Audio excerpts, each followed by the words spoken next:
One of my favorite ways of reading the Bible is to ask, what was the writer trying to get me to notice without actually saying? Esau's story is a brilliant example. Most of us remember him as the man who sold his birthright for a bowl of stew. But as you slow down through Genesis, I realize that wasn't the beginning of the story.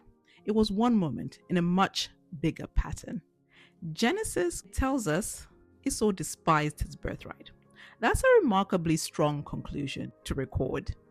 The problem wasn't really the stew, it was that he didn't value what God had entrusted to him. Then, almost as if to confirm, Genesis tells us that Esau married two Hittite women, bringing grief to Isaac and Rebekah.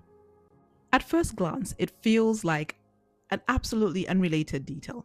If we go back a few chapters, Abraham had gone extraordinary lengths to find Isaac a wife from within the covenant family.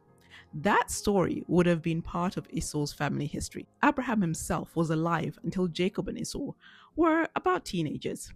So Esau grew up surrounded by people who knew God's promises firsthand. Isaac, Rebekah, and Abraham all had stories of God's faithfulness. Genesis doesn't tell us what those conversations sounded like. The undocumented conversations between the verses doesn't mean that they didn't happen. Esau wasn't rejected because he lacked opportunity. His decisions repeatedly revealed what he treasured.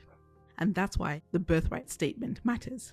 And that's why the marriage statement also matter. Genesis lets us watch his decisions until the picture becomes impossible to ignore. And I think that's worth reflecting in our lives today. Most of us don't just drift away from God's best because of one dramatic decision.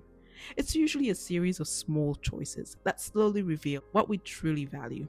Here's the question I've been asking myself. What's my bowl of stew?